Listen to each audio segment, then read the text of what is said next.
A Porcupine Named Fluffy, written by Helen Lester, illustrated by Lynn Munsinger.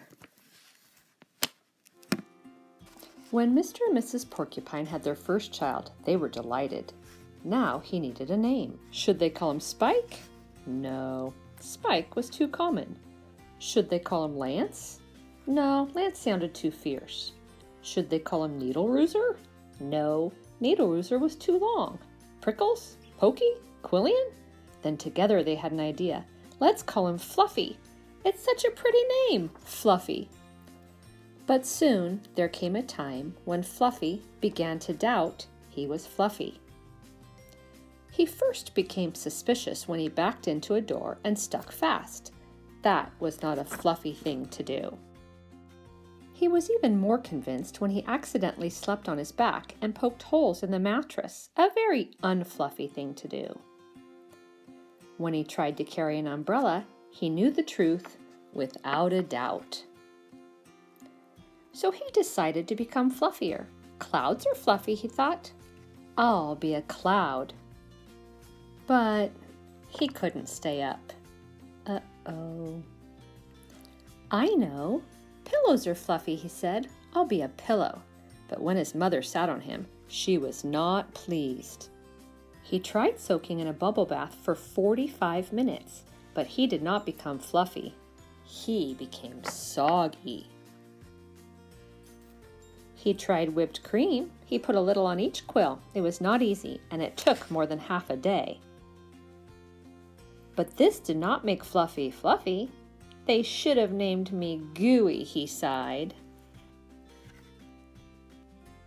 He ate a lot of fluffy marshmallows. He rolled in shaving cream and feathers. He even tried to become a bunny. But the truth remained, Fluffy wasn't. One afternoon, Fluffy set out for a walk, trying to think of ways to become fluffy. Before long, he met a very large rhinoceros.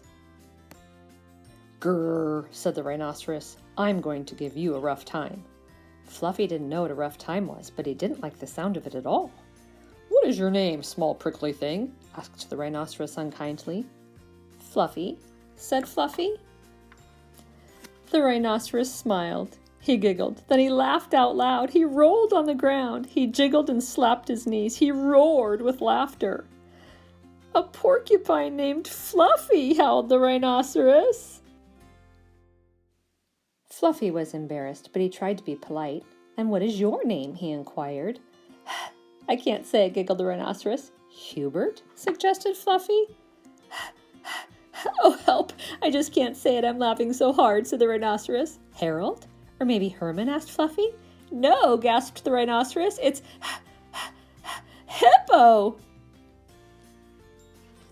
Hippo. A rhinoceros named Hippo. Fluffy smiled.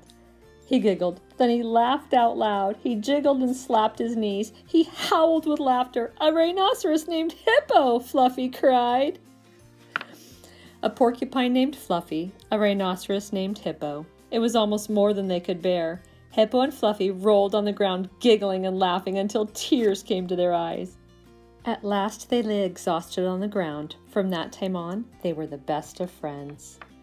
And Fluffy didn't mind being fluffy anymore, even though he wasn't. The end.